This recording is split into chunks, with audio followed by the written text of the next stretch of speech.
The story that you are about to hear is a compilation of documented true facts, featuring characters, events, or places that has played a role in shaping history. Please sit back and listen as I recite this narrative for you.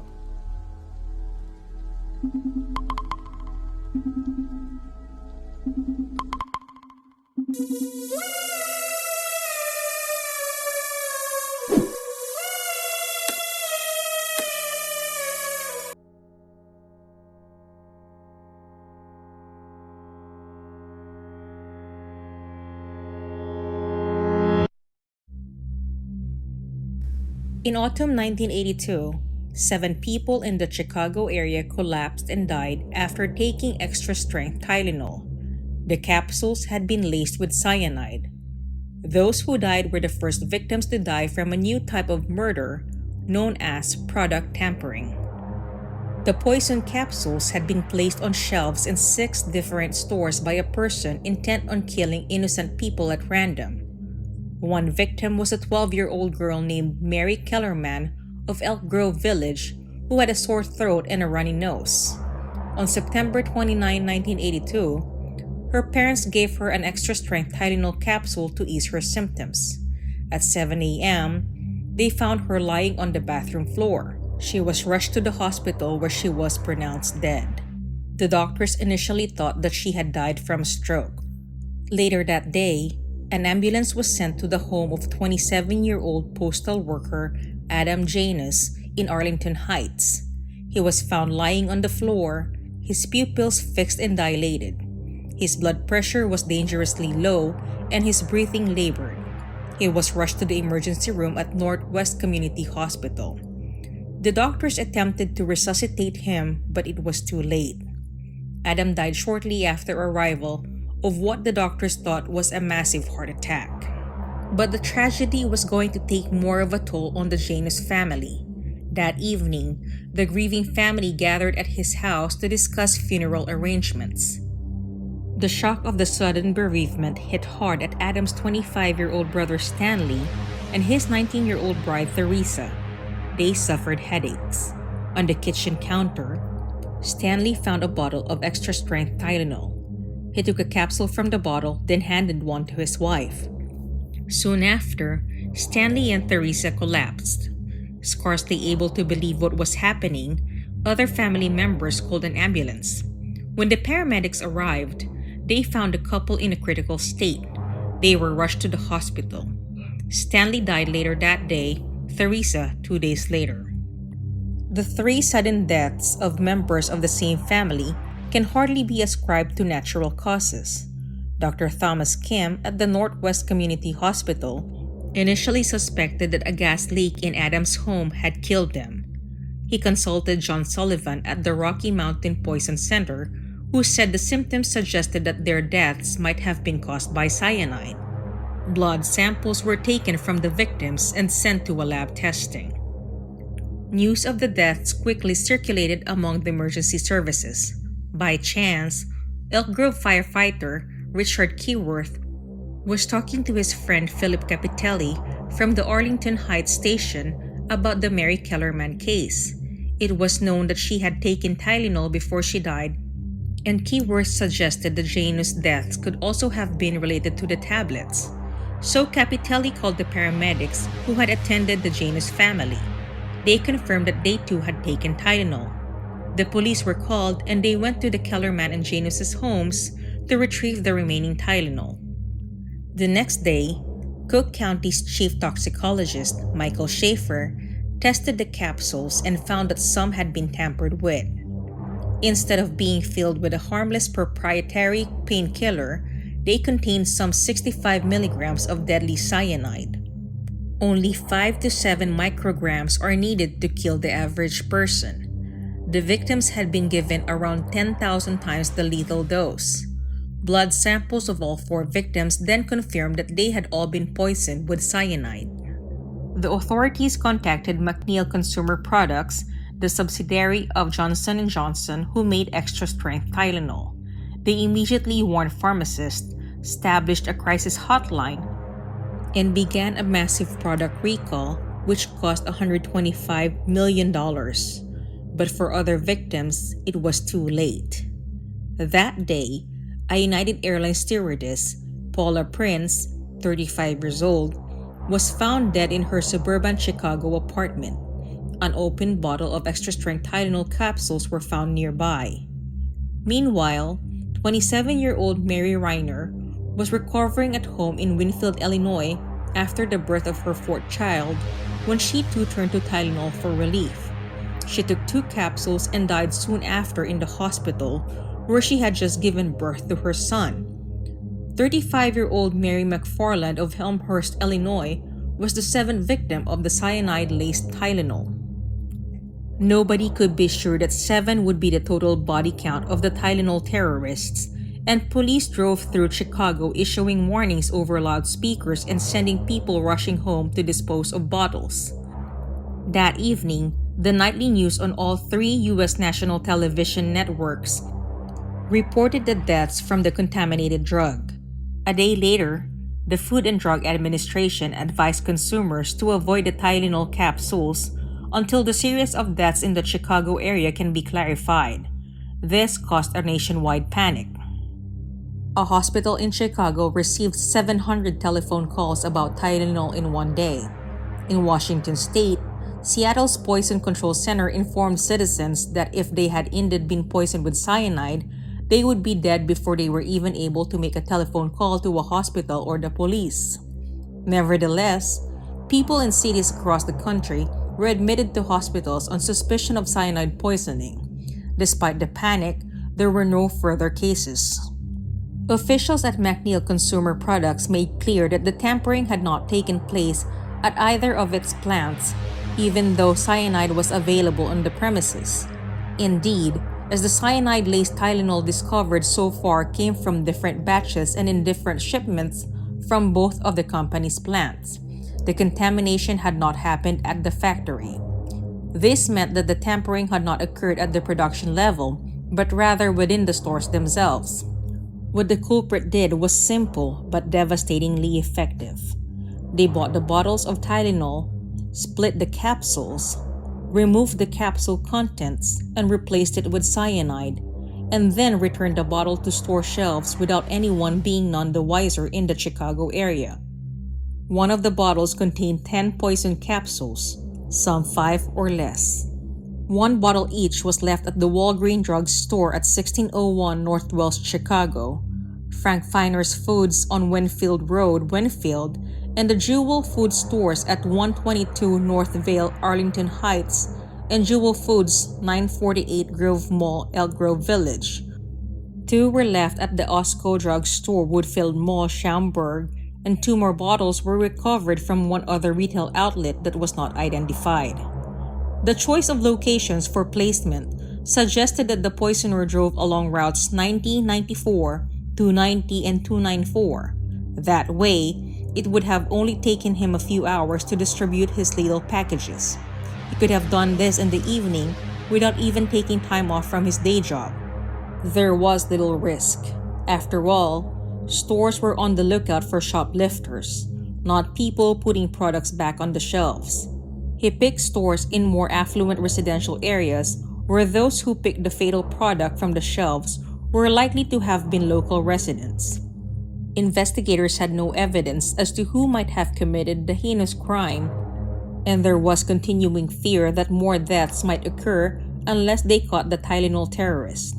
They had no idea how many bottles had been tampered with or whether the culprit would strike again. Thousands of bottles of Tylenol removed from the shelves had to be tested.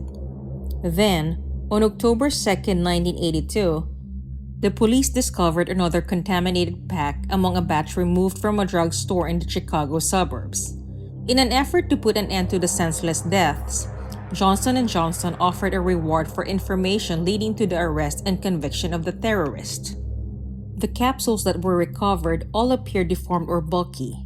This would have been obvious to a careful eye, but no one was anticipating such an act in 1982.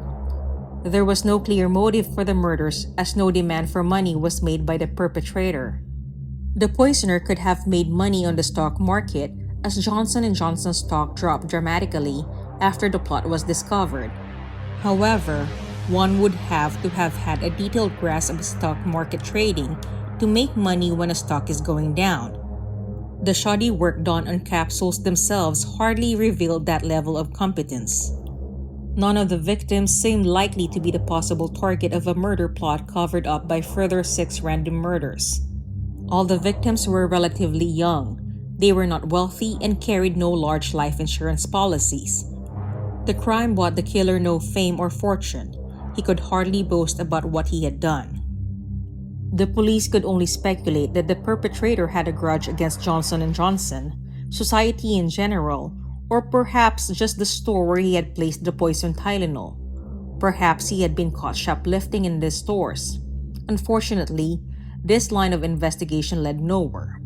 The only clear clue was that the distribution of the tampered bottles suggested that the Tylenol terrorist lived in West Chicago. The manufacturer of Tylenol, Johnson & Johnson, immediately cut all production and advertisements of Tylenol and advised the public not to take any medicine with acetaminophen in it. After the discovery that only capsules had been tampered with, the company offered to replace all purchased capsules.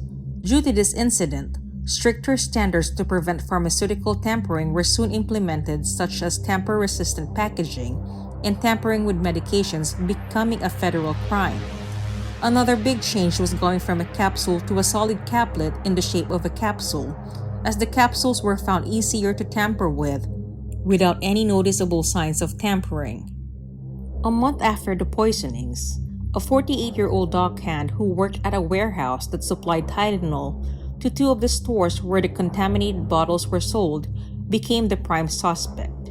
He was an amateur chemist, and the police claimed that he had admitted to networking on a project that involved the use of cyanide. According to an article in Newsweek, a search of his apartment turned up a book that described how to kill people by stuffing poison into capsules, 2 one-way tickets to Thailand, and a number of weapons. Although there was no hard evidence connecting him with the poisoning, the police charged the dockhand with illegal possession of firearms. He went to jail, but was released on a $6,000 bond. Soon, the focus of the investigation turned elsewhere. Johnson & Johnson's received a handwritten note demanding $1 million to put an end to the poisonings. The police traced the note to a tax accountant and con artist named James William Lewis, who sent a letter to Johnson & Johnson demanding $1 million to stop the murders. Police were able to identify Lewis using fingerprints, but he and his wife Leanne were living in New York City at the time. That doesn't mean that Lewis didn't drive to Chicago or through other means in order to carry out the crimes. Meanwhile, on November 11, 1982, just 6 weeks after the first Tylenol poisoning, Johnson & Johnson put Tylenol back on the market, this time with a triple-sealed tamper-resistant package. The product was advertised widely. A $2.50 coupon was given to purchasers, and Tylenol quickly regained more than 98% of its sales. Lewis would go on to serve 13 years for extortion, and he was paroled in 1995. He still remains a favorite suspect for investigators, though they could never find the evidence. Lewis's house was searched in 2009. He and his wife also submitted DNA samples to the FBI in 2010. Lewis continues to deny responsibility for the poisonings. Roger Arnold is the second suspect for the Tylenol murders. He was investigated by police and was later cleared of the killings. Due to the stress of the investigation, however, Arnold suffered a nervous breakdown. He blamed a bar owner by the name of Marty Sinclair for turning the police onto him. Wanting revenge, Roger Arnold went to shoot Sinclair, but instead shot and killed another man, John Stanisha, in a case of mistaken identity. Arnold would serve 30 years for the murder and died in 2008. Ted Kaczynski, also known as the Unabomber, has also been considered a suspect in the Chicago Tylenol murders. In 2011, the FBI asked Kaczynski for DNA samples. He agreed to give the FBI the sample if they stopped an auction that the U.S. Marshals were having of his stuff. The FBI did not stop the auction, and Kaczynski has not cooperated. he's denied owning cyanide. Given that his parents had a home in the suburbs of Chicago and the first 4 Unabomber crimes took place in and around Chicago, well, you can see why he's a suspect. The crime remains unsolved, and the $100,000 reward posted by Johnson & Johnson for the capture and conviction of the Tylenol terrorist has never been claimed. However, the Tylenol killings set off a wave of copycat product tamperings afterwards. In 1982 alone, the U.S. Food and Drugs Administration recorded 270 incidents, 36 of them hardcore. But Congress was so worried that in May 1983, it passed the Tylenol bill that made the malicious tampering of consumer products a federal offense. As a result of the case, the FDA tightened its regulations, setting national requirements of anti-tampering protection for over-the-counter medicines. The maker of Excedrin, Tylenol, and other non-prescription drugs stopped using 2-piece capsules that could easily be pulled apart, refilled, and pushed back together.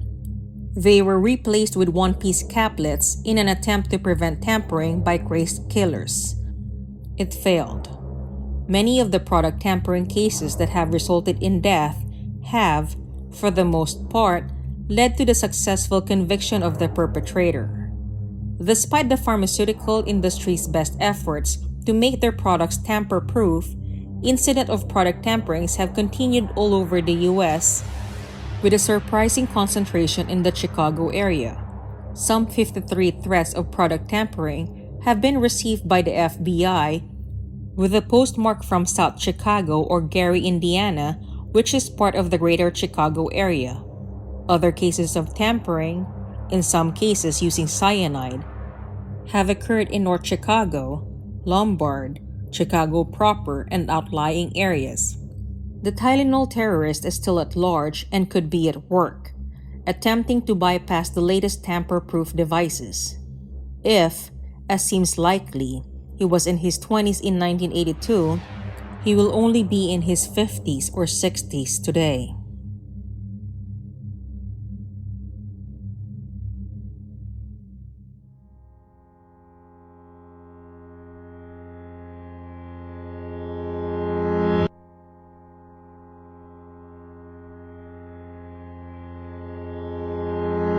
Hey everyone! I just wanted to express how grateful I am that you took the time to listen to my narration. Hopefully you enjoyed it. I am Twisted Mind, and please enjoy the rest of your day. Salamat!